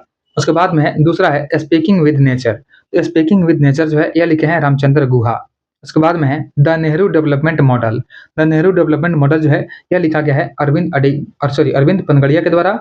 और बियॉन्ड द हिग्स बोसॉन यह लिखा है मणि कोटवाल ने। देखिए मणि कोटवाल जो है यह क्या लिखे हैं, बियॉन्ड द हिग्स बोसॉन, इसलिए हमारा आंसर हो जाएगा 2 1 4 3। ऑप्शन डी हमारा राइट आंसर है। आगे बात करते हैं, कुछ और भी बुक्स हैं जिनको आप लोग याद रखेंगे। जैसे एक बुक था रामचंद्र गुहा का, यानी इंडिया आफ्टर गांधी, इसको भी ध्यान देंगे, India after Gandhi, India after Gandhi, India after Gandhi. यह बुक जो है बहुत ही इंपॉर्टेंट है, और यह लिखा गया है रामचंद्र गुहा के द्वारा। यह जो है रामचंद्र गुहा के द्वारा लिखा गया, इसको भी ध्यान देंगे। और एक बुक हो जाएगा अमिताभ कुमार का, इसका नाम है a time outside this time, a time outside this time, यह लिखा है अमिताभ कुमार ने। और एक बुक हो जाएगा हमारा वाई भारत मैटर्स। देखिए why Bharat matters, why Bharat matters, why Bharat matters. यह बुक जो है यह लिखा गया है एस जयशंकर के द्वारा, यह लिखा है एस जयशंकर ने, इसको भी ध्यान देंगे। नेक्स्ट है, अगले क्वेश्चन पे आते हैं। क्वेश्चन नंबर 58 है, राजगीर में आयोजित महिला एशियाई हॉकी चैंपियनशिप ट्रॉफी 2024 में भारतीय टीम की कप्तान कौन रही थी? यहाँ पे 2024 का टीम का कप्तान पूछा गया है कि 2024 में भारतीय टीम की कप्तान कौन रही थी? तो यह कप्तान रही थी सलीमा टेटे। ऑप्शन सी हमारा राइट आंसर है। देखिए, हॉकी इंडिया ने राजगीर में आयोजित इस टूर्नामेंट के लिए झारखंड की मिडफील्डर सलीमा टेटे को भारतीय महिला टीम टीम का कप्तान बनाया था और उनके नेतृत्व में भारत ने यह खिताब जीता है। और यह जो है नवंबर 2024 में बिहार के राजगीर स्पोर्ट्स कॉम्प्लेक्स में इसका आयोजन किया गया था। तो कप्तान जो है इसमें सलीमा टेटे कप्तान रही थी और उप कप्तान रही थी नवनीत कौर। यह भी ध्यान देंगे, यह जो है उप कप्तान थी, उप कप्तान रही थी नवनीत कौर। तो दोनों को ध्यान देंगे, यहाँ पे ऑप्शन सी हमारा राइट आंसर हो जाएगा। नेक्स्ट है, अगला क्वेश्चन देखते हैं। क्वेश्चन नंबर 59 है, एआई तैयारी सूचकांक किसके द्वारा जारी किया जाता है? तो एआई तैयारी सूचकांक जो है इसको जारी करता है अंतर्राष्ट्रीय मुद्रा कोष यानी IMF जारी करता है। ऑप्शन बी हमारा राइट आंसर हो जाएगा। नेक्स्ट है, अगला क्वेश्चन देखते हैं। अगला है क्वेश्चन नंबर 60, केंद्र सरकार द्वारा अक्टूबर 2024 में निम्नलिखित किन भाषाओं को शास्त्रीय भाषा का दर्जा प्राप्त हुआ है? तो अक्टूबर 2024 में 5 भाषाओं को शास्त्रीय भाषा का दर्जा दिया गया है, जिसमें शामिल रहा था पाली था, प्राकृत था, बंगाली था, असमिया था और साथ में एक और हो जाएगा मराठी। इन 5 भाषाओं को 2024 में शास्त्रीय भाषा का दर्जा दिया गया है। और यहाँ पे उड़िया जो है, उड़िया को 2014 में ही शास्त्रीय भाषा का दर्जा प्रदान किया गया था। सबसे पहले तमिल को शामिल किया गया था। इसको भी ध्यान देंगे कि सबसे पहले तमिल को 2004 में शामिल किया गया था। 2004 में तमिल को, उसके बाद में दूसरे नंबर पे संस्कृत हो जाएगा। संस्कृत को 2005 में मान्यता दिया गया था। उसके बाद में तेलुगु को दिया गया था। उसके बाद में तेलुगु को किया गया था 2008 में। 2008 में 2 हो जाएगा। 2008 में एक तेलुगु था और एक था कन्नड़, यानी 4 भाषा हो गया। और 5वां भाषा रहा था मलयालम। 5वां मलयालम हो जाएगा। तो मलयालम जो है इसको शामिल किया गया था 2013 में। 2013 में मलयालम को शामिल किया गया था। 2014 में उड़िया को शामिल किया गया था। उसके बाद में 2024 में सीधे 5 भाषाओं को शामिल किया गया, पाली, प्राकृत, बंगाली, असमिया और मराठी। अब जो है टोटल 11 शास्त्रीय भाषा हैं, इसको भी ध्यान देंगे। यहाँ पूछा गया है कि केंद्र सरकार द्वारा अक्टूबर 2024 में निम्नलिखित किन भाषाओं को शास्त्रीय भाषा का दर्जा दिया गया? तो इसमें पाली, प्राकृत, बंगाली और असमिया है, यानी 1 2 4 5 है। तो 1 2 4 5 देखिए 1 2 4 5 ऑप्शन बी में है। ऑप्शन बी हमारा राइट आंसर है। नेक्स्ट है, अगले क्वेश्चन पे आते हैं। Question number 61। देखिए क्वेश्चन नंबर 61 है, यहाँ पे सूची 1 और 2 का मिलान करना है। सूची 1 में जलप्रपात का नाम है और सूची 2 में जिला का नाम दिया गया है। सबसे पहले है सोनभद्र जलप्रपात। तो सोनभद्र जलप्रपात जो है यह कहाँ पे है? यह है नवादा में। इसका मिलान हमारा 4 हो जाएगा। इसके बाद में क्या है? तेलहर कुंड। तेलहर कुंड जो है यह कैमूर जिले में यानी भभुआ अधौरा मार्ग पर स्थित है। यह हो जाएगा कैमूर में, तेलहर कुंड हो जाएगा। उसके बाद बात करते हैं, उसके बाद में है तुतला भवानी जलप्रपात। तो तुतला भवानी प्रपात जो है यह हो जाएगा रोहतास में। यह रोहतास में है। देखिए यहाँ पे रोहतास जो है ऑप्शन में नहीं दिया गया है, क्योंकि यहाँ पे सासाराम दिया गया है, इसलिए नाम जो है सासाराम भी है। यानी रोहतास को हम लोग क्या बोलते हैं? रोहतास को ही क्या बोलते हैं? सासाराम। इसलिए हमारा मिलान क्या हो जाएगा? सासाराम। उसके बाद में है हाथीदह। तो हाथीदह और सोनभद्र यह कम प्रचलित नाम है, लेकिन मुंगेर की खड़गपुर पहाड़ियों के कई जल स्रोत हैं और नवादा में ककोलत प्रसिद्ध है। तो यहाँ पे जो हाथीदह हो जाएगा यह कहाँ हो जाएगा? यह हो जाएगा मुंगेर का। तो यहाँ पे हमारा आंसर जो है, हमारा आंसर क्या हो जाएगा? सबसे पहले 4 हो जाएगा, 4 के बाद में क्या हो जाएगा? 3 हो जाएगा, 4 के बाद में 3 हो जाएगा। तो 4 के बाद में 3 ऑप्शन सी में है। 4 3 2 1 ऑप्शन सी हमारा राइट आंसर है। नेक्स्ट है, अगले क्वेश्चन पे आते हैं। Question number 62। देखिए 62 नंबर क्वेश्चन है, असत्य कथन का पहचान करना है, कौन सा गलत दिया गया है? पहला है बिहार के कुल 8 जिले नेपाल के साथ सीमा बनाते हैं। देखिए बिहार के कुल 8 जिले जो हैं यह नेपाल के साथ सीमा बनाते हैं। यही वाला कथन हमारा गलत दिया गया है, क्योंकि नेपाल के 7 जिले सीमा बनाते हैं बिहार के साथ, इसलिए बिहार के 7 जिले सीमा बनाते हैं नेपाल के साथ, इसलिए पहला वाला ही गलत है। ऑप्शन 1 हमारा आंसर हो जाएगा। बाकी इसमें सही हो जाएगा कि रोहतास जिले की सीमा झारखंड और उत्तर प्रदेश दोनों से सटती है। यह क्वेश्चन बिहार दरोगा प्री में पूछा भी गया है। उसके बाद पटना का स्थानीय समय जो है मानक समय से 45 मिनट का अंतर होता है, यह भी सही है। और कटिहार की सीमाएं झारखंड और पश्चिम बंगाल से लगती है, यह भी सही दिया गया है। नेक्स्ट है, अगले क्वेश्चन पे आते हैं। क्वेश्चन नंबर 63 है, गलत युग्म का पहचान करना है, कौन सा गलत है? सबसे पहला है बिहार के प्रथम अंग्रेजी अखबार का नाम था द बिहार न्यूज। यह सही दिया गया है, क्योंकि बिहार के पहला अंग्रेजी अखबार रहा था द बिहार न्यूज। उसके बाद में है रश्मि रथी के रचनाकार फणीश्वर नाथ रेणु है। देखिए दूसरा जो है यह गलत दिया गया है, क्योंकि रश्मि रथी जो है यह लिखा गया था रामधारी सिंह दिनकर के द्वारा। इनको भी ध्यान देंगे कि रामधारी सिंह दिनकर जो है, रामधारी सिंह दिनकर रामधारी सिंह दिनकर जो है यह लिखे थे, रश्मिरथी के रचनाकार थे, इसलिए ऑप्शन बी हमारा आंसर हो जाएगा। बाकी इसमें सर्च लाइट अखबार जो है सच्चिदानंद सिन्हा और हसन इमाम ने शुरू किया था। बिहार के प्रथम हिंदी समाचार पत्र रहा था बिहार बंधु, यह सही दिया गया है। नेक्स्ट है, अगले क्वेश्चन पे आते हैं, क्वेश्चन नंबर 64। देखिए 64 नंबर क्वेश्चन देखते हैं। इसमें पूछा गया है कि मुंगेर के तारापुर गोलीकांड में शहीद हुए स्वतंत्रता सेनानियों की याद में प्रत्येक वर्ष किस दिन को शहीद दिवस मनाने की घोषणा किया गया है। तो यह शहीद दिवस जो मनाया जाएगा, यह मनाया जाएगा 15 फरवरी को। ऑप्शन बी हमारा राइट आंसर है। देखिए 15 फरवरी को 1932 में, डेट भी लिख लेंगे कि 15 फरवरी 1932 में मुंगेर जिले के तारापुर थाना जो है भवन पर तिरंगा फहराने के प्रयास में पुलिस की गोलीबारी से 34 युवा क्रांतिकारी शहीद हो गए थे। इसलिए बिहार सरकार ने इनकी स्मृति में हर साल में 15 फरवरी को राजकीय समारोह के रूप में मनाने का, शहीद दिवस मनाने का घोषणा किया है। यहाँ पे ऑप्शन बी हमारा राइट आंसर हो जाएगा। नेक्स्ट है, अगला क्वेश्चन देखते हैं। क्वेश्चन नंबर 65 है, निम्नलिखित में किन्हें भोजपुरी का जन कवि के रूप में जाना जाता है। तो भोजपुरी के जन कवि हो जाएंगे भिखारी ठाकुर। ऑप्शन बी हमारा राइट आंसर है। देखिए जो भिखारी ठाकुर हैं, इन्होंने अपनी रचनाओं और नाटकों के माध्यम से ग्रामीण समाज के दुख दर्द, पलायन और सामाजिक कुरीतियों को जो आवाज दी है, उन्हीं के कारण भोजपुरी का जन कवि और भोजपुरी का शेक्सपियर भी कहा जाता है भिखारी ठाकुर को। नेक्स्ट है, अगले क्वेश्चन पे आते हैं। क्वेश्चन नंबर 66 नंबर क्वेश्चन है, वेटिंग फॉर अ वीजा किनकी आत्मकथा है। तो वेटिंग फॉर अ वीजा जो है यह बी आर अम्बेडकर का आत्मकथा है। ऑप्शन सी हमारा राइट आंसर है। वेटिंग फॉर अ वीजा जो है डॉक्टर भीमराव अम्बेडकर के द्वारा 1935-36 में, ईयर याद रखेंगे, 1935-36 की अवधि में लिखी गई थी और यह जो है 20 पन्नों की एक संक्षिप्त आत्मकथा है। इसमें उन्होंने अपने बचपन से लेकर के वयस्क होने तक के छुआ-छूत के दर्दनाक अनुभव का वर्णन किया है। नेक्स्ट है, अगले क्वेश्चन पे आते हैं। अगला क्वेश्चन है हमारा क्वेश्चन नंबर 67। देखिए क्वेश्चन नंबर 67 है, यामिनी कृष्णमूर्ति का संबंध किस शास्त्रीय नृत्य से है। तो यामिनी कृष्णमूर्ति जो है इनका संबंध हो जाएगा भरतनाट्यम से। ऑप्शन सी हमारा राइट आंसर है। देखिए भरतनाट्यम जो है यह मुख्य रूप से कहाँ होता है, यह होता है तमिलनाडु में। मुख्य रूप से तमिलनाडु में होता है भरतनाट्यम और उसी से संबंधित है यामिनी कृष्णमूर्ति। ऑप्शन सी हमारा राइट आंसर हो जाएगा। नेक्स्ट है, अगला क्वेश्चन है क्वेश्चन नंबर 68। देखिए 68 नंबर क्वेश्चन है, भारत में निर्मित प्रथम कंप्यूटर का नाम क्या था। तो भारत में बना हुआ पहला जो कंप्यूटर था, इसका नाम था सिद्धार्थ। ऑप्शन डी हमारा राइट आंसर है।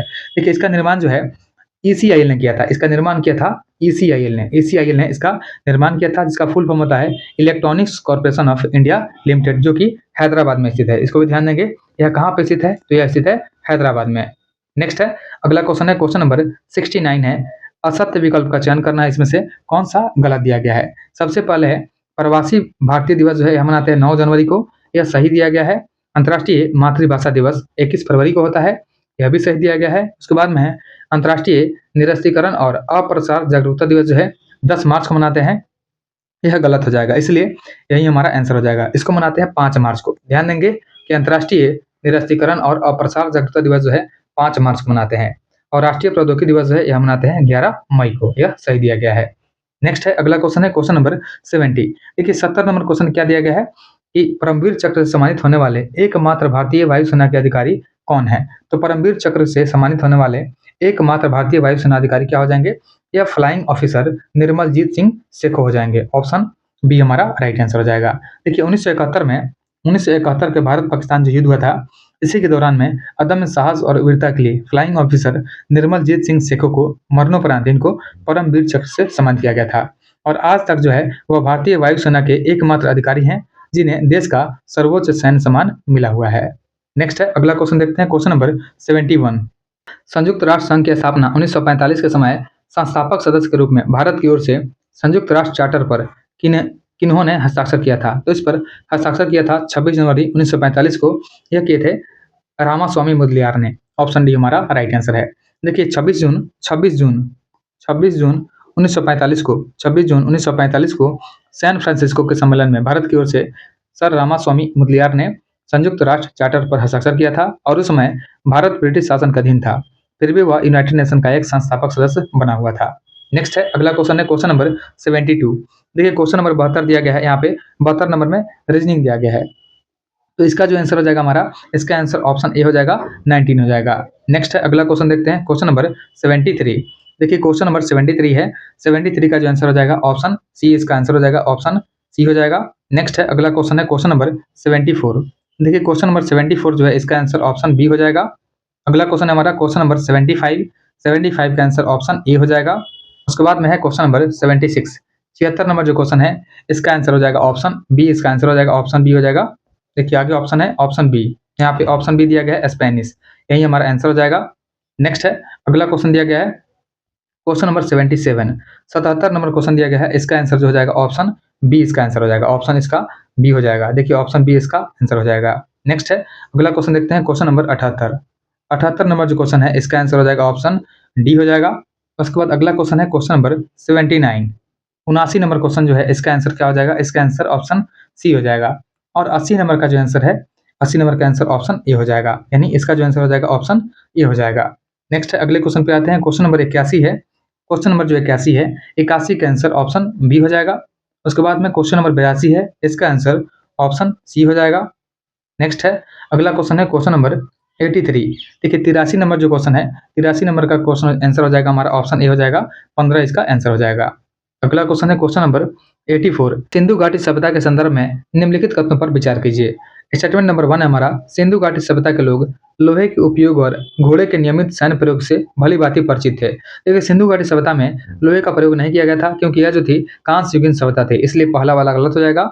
दूसरा है धौलावीरा में जल संचय यानी वाटर हार्वेस्टिंग के लिए एक विशाल जलाशय और उन्नत जल प्रबंधन प्रणाली के साक्ष्य मिले हैं। दूसरा जो है सही दिया गया है, क्योंकि उन्नत जल प्रबंधन प्रणाली के साक्ष्य जो है यह धौलावीरा से ही प्राप्त हुए हैं। उसके बाद में तीसरा स्टेटमेंट है हमारा कि लोथल, लोथल जो कि एक गोदी वाला था, वर्तमान में राजस्थान के हनुमानगढ़ जिले में स्थित है। यह जो है तीसरा गलत दिया गया है, क्योंकि लोथल जो है, लोथल कहाँ स्थित है, लोथल गुजरात के अहमदाबाद में है। लोथल जो है यह गुजरात के अहमदाबाद जिले में है, यह गुजरात के अहमदाबाद जिले में स्थित है लोथल, इसलिए तीसरा भी गलत है। पूछा गया है कौन सा सही है, इसमें केवल 2 सही है, ऑप्शन बी हमारा राइट आंसर हो जाएगा। नेक्स्ट है अगला क्वेश्चन देखते हैं क्वेश्चन नंबर 85। देखिए 85 नंबर क्वेश्चन दिया गया है कि भारतीय राष्ट्रीय कांग्रेस के किस अधिवेशन में पहली बार पूर्ण स्वराज का संकल्प पारित किया गया था। तो पूर्ण स्वराज का जो संकल्प है इसको पारित किया गया था लाहौर अधिवेशन 1929 में, ऑप्शन बी हमारा राइट आंसर है। और इसकी अध्यक्षता की बात करते हैं कि इसका अध्यक्षता कौन किया था, जो जवाहरलाल नेहरू ने, देखिए जवाहरलाल नेहरू ने इसका अध्यक्षता किया था। इसको भी ध्यान देंगे कि जवाहरलाल नेहरू ने लाहौर अधिवेशन 1929 का अध्यक्षता किया था और इसी में पूर्ण स्वराज के मांग का प्रस्ताव को पारित किया गया था। और इससे पहले कांग्रेस केवल डोमिनियन स्टेट का मांग कर रही थी। नेक्स्ट है अगला क्वेश्चन देखते हैं क्वेश्चन नंबर 86। इसमें पूछा गया है संगम कालीन किस राजवंश का राजकीय चिन्ह धनुष था। तो संगम कालीन पूछा गया किस राजवंश का राजकीय चिन्ह धनुष रहा था, तो यह रहा था चेरों का, ऑप्शन बी हमारा राइट आंसर है। देखिए जो चेर वंश है, जो आधुनिक केरल और तमिलनाडु के कुछ हिस्सों पर शासन करता था, इसका राजकीय चिन्ह धनुष बाण था और यह जो है उनकी युद्ध कौशल और आखेट यानी शिकार परंपरा का प्रतीक भी रहा था। नेक्स्ट है अगला क्वेश्चन देखते हैं क्वेश्चन नंबर 87, यानी क्वेश्चन नंबर 87 दिया गया है कि महात्मा गांधी द्वारा राज्य में चलाए गए प्रारंभिक आंदोलनों का सही क्रम क्या हो जाएगा। इसको जब अरेंज करेंगे तो सबसे पहले हो जाएगा चंपारण। देखिए चंपारण सत्याग्रह जो है यह कब हुआ था, 1917 में, 1917 में हुआ था चंपारण सत्याग्रह। उसके बाद में दूसरे नंबर पर हो जाएगा अहमदाबाद मिल हड़ताल। अहमदाबाद मिल हड़ताल जो है यह किया था फरवरी, अहमदाबाद मिल हड़ताल यह हुआ था 1918 में, 1918 में तो हुआ था, लेकिन मंथ बोलेंगे तो यह हो जाएगा फरवरी मार्च में, फेब मार्च के बीच में हो जाएगा अहमदाबाद आंदोलन हो जाएगा। उसके बाद में तीसरे नंबर पर हो जाएगा खेड़ा। देखिए खेड़ा जो हुआ था, खेड़ा सत्याग्रह किया गया था मार्च 1918 में, यह जो है मार्च 1918 में किया गया था, यानी सबसे पहले हुआ था चंपारण, सबसे पहले चंपारण हुआ था, इसके बाद में अहमदाबाद मिल हड़ताल हुआ था, इसके बाद में खेड़ा हुआ था। तो यहाँ पे ऑप्शन बी हमारा राइट आंसर है। नेक्स्ट है अगला क्वेश्चन देखते हैं क्वेश्चन नंबर 88। देखिए क्वेश्चन नंबर 88 है कि दिल्ली सल्तनत के प्रशासनिक और सैन्य सुधारों के संदर्भ में निम्नलिखित कथनों पर विचार कीजिए। बताना है इनमें से कौन सा कथन जो है सही दिया गया है। सबसे पहले दिया गया है कि इल्तुतमिश ने इक्ता प्रणाली को एक वंशानुगत अधिकार के रूप में स्थापित किया था, जो कि सही दिया गया। सॉरी, यहाँ पे पहला वाला जो है यह गलत दिया गया है, पहला वाला गलत हो जाएगा, क्योंकि इल्तुतमिश जो है इसने भारत में एकता प्रणाली के स्थापना तो किया था, लेकिन उसके समय में इक्तदारी का जो पद है यह स्थानांतरीय था, वंशानुगत नहीं हुआ था और उन्हें एक जगह से दूसरी जगह भेजा भी गया था ताकि ये बहुत शक्तिशाली न हो जाए, इसलिए वंशानुगत बनाने का जो काम है बाद में फिरोज शाह तुगलक ने किया था। इसको भी ध्यान देंगे कि वंशानुगत जो बनाया था यह FST यानी फिरोज शाह तुगलक ने बनाया था, इसलिए पहला वाला कथन हमारा गलत हो जाएगा। दूसरा है कि अलाउद्दीन खिलजी ने घोड़ों को दागने और साथ में सैनिकों के विस्तृत विवरण यानी हुलिया लिखने का प्रथा का शुरुआत किया था, यह सही दिया गया है। यानी घोड़ों को दागने की प्रथा और सैनिकों का हुलिया लिखने का प्रथा जो है इसका शुरुआत किया था अलाउद्दीन खिलजी। और इन्होंने सैनिकों को नकद वेतन देना भी शुरू किया था। इसको भी ध्यान देंगे। तो दूसरा कथन जो है सही दिया गया है। और तीसरा है, गयासुद्दीन तुगलक ने दीवान-ए-कोही नामक एक अलग कृषि विभाग का स्थापना किया था। देखिए तीसरा जो है गलत हो जाएगा, क्योंकि यह गयासुद्दीन तुगलक ने नहीं किया था, यह किया था मोहम्मद बिन तुगलक ने। एमबीटी ने यानी मोहम्मद बिन तुगलक ने दीवान-ए-कोही नामक एक अलग कृषि विभाग का स्थापना किया था, इसलिए तीसरा गलत हो जाएगा। पूछा गया है कौन सा युग्म जो है कथन सही दिया गया है, तो केवल 2 सही है। यानी पूछा गया कितने युग्म सही हैं, तो केवल 1 सही है, ऑप्शन 1 हमारा राइट आंसर है। नेक्स्ट है, अगला क्वेश्चन देखते हैं, क्वेश्चन नंबर 89, 89 नंबर क्वेश्चन है। इसमें मिलान करना है। समाज सुधारक आंदोलन और संस्थापक के नाम है। सबसे पहले दिया गया है ब्रह्म समाज। ब्रह्म समाज के संस्थापक हो जाएंगे राजा राम मोहन राय। देखिए राजा राम मोहन राय जो है, इन्होंने 1829 में ब्रह्म समाज का स्थापना किया था। उसके बाद में आर्य समाज। आर्य समाज का स्थापना जो है यह किए थे स्वामी दयानंद सरस्वती। स्वामी दयानंद सरस्वती जो है यह आर्य समाज का स्थापना किए थे। उसके बाद में है प्रार्थना समाज। प्रार्थना समाज के संस्थापक हो जाएंगे आत्मारंग पांडुरंग। आत्मारंग पांडुरंग, और इसे लोकप्रिय बनाया गया था महादेव गोविंद रनाडे के द्वारा, यानी एमजी रनाडे ने प्रार्थना समाज को लोकप्रिय बनाया था, लेकिन इसका स्थापना आत्मारंग पांडुरंग ने ही किया था। और सत्यशोधक समाज जो है इसका स्थापना ज्योतिबा फुले ने किया था। तो हमारा मिलान जो हो जाएगा यह BADC हो जाएगा। देखिए BADC ऑप्शन बी में है, ऑप्शन बी हमारा राइट आंसर है। नेक्स्ट है, अगला क्वेश्चन देखते हैं, क्वेश्चन नंबर 90, 90 नंबर क्वेश्चन है। सूची 1 और 2 का मिलान करना है। सूची 1 में क्रांति या घटना का नाम है और सूची 2 में घटना का वर्ष है। सबसे पहले है गौरवपूर्ण क्रांति। तो गौरवपूर्ण क्रांति जो है यह हुआ था 1688 में। देखिए 1688 में इसे रक्तहीन क्रांति भी कहा गया था। इसको भी ध्यान देंगे, इसे रक्तहीन क्रांति कहा गया था। रक्तहीन क्रांति कहा गया था। इंग्लैंड में राजा जेम्स द्वितीय को गद्दी से हटाया गया था और संसद की सर्वोच्चता को साबित किया गया था। इसी के बाद में 1689 में बिल ऑफ राइट्स पारित हुआ था। उसके बाद में है अमेरिकी स्वतंत्रता संग्राम, जो कि 1776 में हुआ था। 4 जुलाई 1776 को, डेट भी याद रखेंगे, 4 जुलाई 1776 को अमेरिका की 13 कॉलोनियों ने ब्रिटेन से अपनी स्वतंत्रता की घोषणा किया था और इसका प्रमुख नारा था प्रतिनिधित्व नहीं तो कर नहीं। उसके बाद में रहा फ्रांसीसी क्रांति। तो फ्रांसीसी क्रांति जो है यह हुआ था 14 जुलाई 1789 को। 1789 में हुआ था 14 जुलाई को, इसलिए इसका मिलान हमारा 1 हो जाएगा। उसके बाद है रूसी क्रांति, यानी इसी को बोलते हैं बोल्शेविक क्रांति। तो रूसी क्रांति जो हुआ था यह हुआ था 1917 में, इसका मिलान 2 हो जाएगा। यह जो है व्लादिमीर लेनिन के नेतृत्व में किया गया था, जिसने रूस में जारशाही को समाप्त करके दुनिया का पहला साम्यवाद देश बनाया था। यानी हमारा मिलान जो हो जाएगा यह क्या हो जाएगा, यह 3-4-1-2 हो जाएगा। देखिए 3-4-1-2 ऑप्शन बी में है, ऑप्शन बी हमारा राइट आंसर है। नेक्स्ट है, अगले क्वेश्चन पे आते हैं। अगला क्वेश्चन हमारा क्वेश्चन नंबर 91, 91 नंबर क्वेश्चन है। रैयतवाड़ी व्यवस्था के विषय में विचार कीजिए। यहाँ पे रैयतवाड़ी व्यवस्था है, इसके बारे में कुछ ऑप्शन दिए गए हैं। सबसे पहले ऑप्शन है हमारा, इसे थॉमस मुनरो और कैप्टन रीड के द्वारा विकसित किया गया था, जो कि सही है। यानी कथन 1 हमारा रैयतवाड़ी व्यवस्था के बारे में सही दिया गया है। कथन 2 है हमारा, इसमें सरकार सीधे किसानों से राजस्व वसूलती थी, यह भी सही दिया गया है। और तीसरा दिया गया है कि किसान भूमि के स्वामी थे और भूमि बेच सकते थे, यह भी सही दिया गया है। चौथा है, यह व्यवस्था बंगाल और बिहार में लागू हुई थी, तो यह व्यवस्था जो है गलत है, क्योंकि यह व्यवस्था जो है ब्रिटिश भारत के सर्वाधिक क्षेत्र जो है 51% भागों पर लागू किया गया था।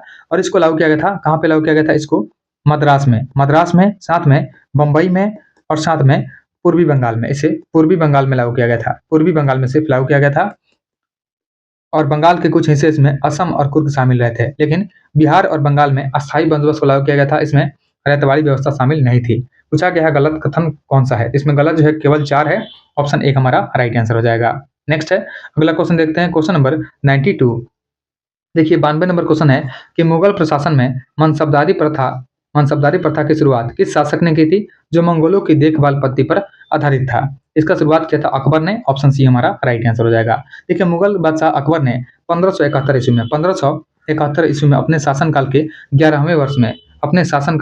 11वें वर्ष में इन्होंने मनसबदारी व्यवस्था का शुरुआत किया था। और यह व्यवस्था जो है मंगोल नेता चंगेज खां की सेना की दशमलव प्रणाली से प्रेरित रहा था। मनसब जो है एक अरबी शब्द है जिसका अर्थ होता है पद या श्रेणी। नेक्स्ट है, अगला क्वेश्चन है क्वेश्चन नंबर 93। देखिए क्वेश्चन नंबर 93 दिया गया हमारा, मिलान करना है। शिक्षा आयोग अधिनियम या वर्ष दिया गया है। सबसे पहले सूची 1 है, उसके बाद में सूची 2 है। सूची 1 में पहला है वुड्स डिस्पैच। तो वुड्स डिस्पैच जो है यह आया था 1854 में। देखिए इसे भारत में अंग्रेजी शिक्षा का मैग्ना कार्टा कहा गया था, वुड डिस्पैच को, इसलिए इसका मिलान 1 हो जाएगा। हंटर कमीशन की बात करते हैं तो हंटर कमीशन जो है लॉर्ड रिपन ने डब्ल्यू हंटर की अध्यक्षता में इसका गठन किया था और इसका गठन किया गया था 1882 में, इसलिए इसका मिलान 2 हो जाएगा। उसके बाद बात करते हैं सैडलर कमीशन का। तो जो सैडलर कमीशन है इसे कलकत्ता विश्वविद्यालय आयोग भी कहा जाता है। इसको क्या बोलते हैं? कलकत्ता विश्वविद्यालय आयोग। इसे बोलते हैं हम लोग कलकत्ता विश्वविद्यालय विश्वविद्यालय आयोग बोलते हैं। विश्वविद्यालय आयोग बोलते हैं सैडलर आयोग को। इसका स्थापना 1917 में किया गया था। उसके बाद में है वर्धा आयोग। तो वर्धा आयोग जो है इसका स्थापना कब हुआ था? 1937 में। इसे नई तालीम भी कहा जाता है। इसको क्या बोलते हैं? नई तालीम। इसे नई तालीम या बुनियादी शिक्षा भी कहा जाता है। यह महात्मा गांधी के विचारों से आधारित थी। इसे 7 से 14 वर्ष के बच्चों के लिए निःशुल्क और अनिवार्य शिक्षा तथा हस्तशिल्प के माध्यम से सीखने की वकालत किया गया था। तो यहाँ पे सभी मिलान जो है सही दिए गए हैं, 1, 2, 3, 4। ऑप्शन सी हमारा राइट आंसर हो जाएगा। नेक्स्ट है, अगला क्वेश्चन देखते हैं, क्वेश्चन नंबर 94। देखिए क्वेश्चन नंबर 94 है। यहाँ पे सूची 1 में है गुप्तकालीन प्रशासनिक शब्दावली को सूची 2 में संबंधित कार्य या विभाग के साथ में सुमेलित करना है। सबसे पहले शब्दावली है, इसके बाद में विभाग या कार्य के बारे में दिया गया है। सबसे पहले है महासंधि विग्रहिक। तो महासंधि विग्रहिक जो होता है यह क्या होता है? युद्ध और शांति का मंत्री होता है। युद्ध और शांति का मंत्री होता है, यानी विदेश मंत्री होता है। युद्ध और शांति का मंत्री यानी विदेश मंत्री जो है ऑप्शन बी में है। तो ऑप्शन क्यू हमारा मिलान हो जाएगा। उसके बाद में क्या दिया गया है? महादंड नायक। तो महादंड नायक जो होता है यह कौन होता है? न्यायाधीश या पुलिस विभाग का प्रधान होता है महादंड नायक। उसके बाद में है ध्रुवाधिकरण। तो ध्रुवाधिकरण जो होता है यह होता है भू राजस्व वसूलने वाला विभाग होता है ध्रुवाधिकरण। और महाबलाधिकृत जो होता है यह हो जाएगा सेना का सर्वोच्च अधिकारी जो होता है, इसे बोलते हैं महाबलाधिकृत बोलते हैं, यानी QRSP हो जाएगा। QRSP हमारा आंसर हो जाएगा। तो हमारा आंसर जो है यह हो जाएगा ऑप्शन ए हो जाएगा QRSP। नेक्स्ट है, अगले क्वेश्चन पे आते हैं, क्वेश्चन नंबर 95। देखिए क्वेश्चन नंबर 95 दिया गया है, किस पंचवर्षीय योजना का मुख्य उद्देश्य तीव्र अधिक समावेशी और धारणीय विकास था? तो यहाँ पे हो जाएगा तीव्र अधिक समावेशी और धारणीय विकास हो जाएगा। यह क्या हो जाएगा? 12वीं पंचवर्षीय योजना हो जाएगा। ऑप्शन डी हमारा राइट आंसर हो जाएगा। 12वीं पंचवर्षीय योजना जो है इसका कार्यकाल रहा था 2012 से लेकर के 2017 तक, इसको भी ध्यान देंगे। और भारत की अंतिम पंचवर्षीय योजना भी रहा था। नेक्स्ट है, अगला क्वेश्चन है, क्वेश्चन नंबर 96 है कि विकास का अर्थ सभी लोगों के लिए समान नहीं होता, इस कथन का सही कारण क्या है? तो विकास का अर्थ जो है सभी लोगों के लिए समान नहीं होता, इस कथन का सही कारण क्या हो जाएगा? तो इस कथन का सही कारण हो जाएगा लोगों की आवश्यकताएं और लक्ष्य अलग अलग होते हैं। ऑप्शन बी हमारा राइट आंसर है। नेक्स्ट है, अगला क्वेश्चन है क्वेश्चन नंबर 97। देखिए क्वेश्चन नंबर 97 देखते हैं। 97 में दिया गया है कि निम्नलिखित में से कौन से द्वितीयक समकों के स्रोत हैं? तो द्वितीयक समकों के स्रोत कौन हो जाएंगे? इसमें से सरकारी रिपोर्ट जो है यह भी शामिल है, समाचार पत्र शामिल है, पुस्तक शामिल है और वेबसाइट शामिल है, यानी सभी जो है द्वितीयक समकों के स्रोत हो जाएंगे। यहाँ पे ऑप्शन 1, 2, 3 सभी हो जाएगा। ऑप्शन डी हमारा राइट आंसर है। देखिए द्वितीयक समक जो होते हैं इसके आंकड़े वे होते हैं जिन्हें अनुसंधानकर्ता स्वयं एकत्रित नहीं करता है, बल्कि वे पहले से ही किसी अन्य संस्था या व्यक्ति द्वारा एकत्रित किए गए, प्रकाशित किए जा चुके हैं और दिए गए सभी विकल्पों में जो सरकारी रिपोर्ट है, समाचार पत्र है, पुस्तक है और वेबसाइट है, यह सभी जो है द्वितीयक समक में आते हैं, इसलिए ऑप्शन डी हमारा राइट आंसर है। नेक्स्ट है, अगला क्वेश्चन देखते हैं, क्वेश्चन नंबर 98। देखिए क्वेश्चन नंबर 98 है, एक पूर्ण प्रतिस्पर्धी बाजार की निम्नलिखित विशेषताओं पर विचार करें। कथन नंबर 1 दिया गया हमारा कि बाजार में बड़ी संख्या में खरीदार और विक्रेता शामिल होते हैं, जो कि सही दिया गया है।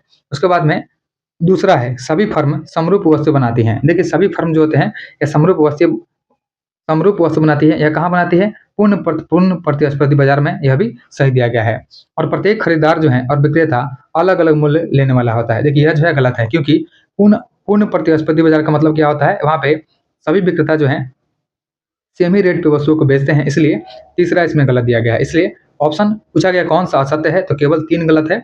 ऑप्शन सी हमारा राइट आंसर हो जाएगा। नेक्स्ट है, अगले क्वेश्चन पे आते हैं, क्वेश्चन नंबर 99। देखिए क्वेश्चन नंबर 99 है, कथन 1 दिया गया है, संगठित क्षेत्र में काम करने वाले श्रमिकों को निश्चित वेतन और नौकरी की सुरक्षा मिलती है। देखिए संगठित क्षेत्र की बात करते हैं तो इसमें काम करने वाले जो लोग होते हैं इनको निश्चित वेतन और नौकरी की सुरक्षा मिलती है, यह सही दिया गया है। और इसका कथन बी हमारा असंगठित क्षेत्र में काम करने वाले श्रमिकों को ये सुविधाएं नहीं मिलती है, यह भी सही दिया गया है। यानी इसका ए और बी कथन दोनों सही है, तो ऑप्शन ए हमारा राइट आंसर है। नेक्स्ट है, अगला क्वेश्चन देखते हैं, क्वेश्चन नंबर 100। इस सेट का लास्ट क्वेश्चन है। कथन 1 है, आधुनिक क्षेत्र में उत्पादन की तकनीक पारंपरिक क्षेत्र से अधिक उन्नत होती है। देखिए कथन ए हमारा सही है, क्योंकि आधुनिक क्षेत्र में उत्पादक की तकनीक पारंपरिक क्षेत्र से अधिक उन्नत होती है। और कथन बी है पारंपरिक क्षेत्र में उत्पादकता अधिक होती है, यह गलत दिया गया है क्योंकि जो पारंपरिक क्षेत्र होती है इसमें क्या होती है उत्पादकता अधिक नहीं या कम होती है, इसीलिए दूसरा गलत है। इसमें से कौन सा सही है? तो इसमें से केवल एक सही है, यानी ए सही है और बी गलत है। तो ए सही है परंतु बी गलत है, ऑप्शन बी हमारा राइट आंसर हो जाएगा।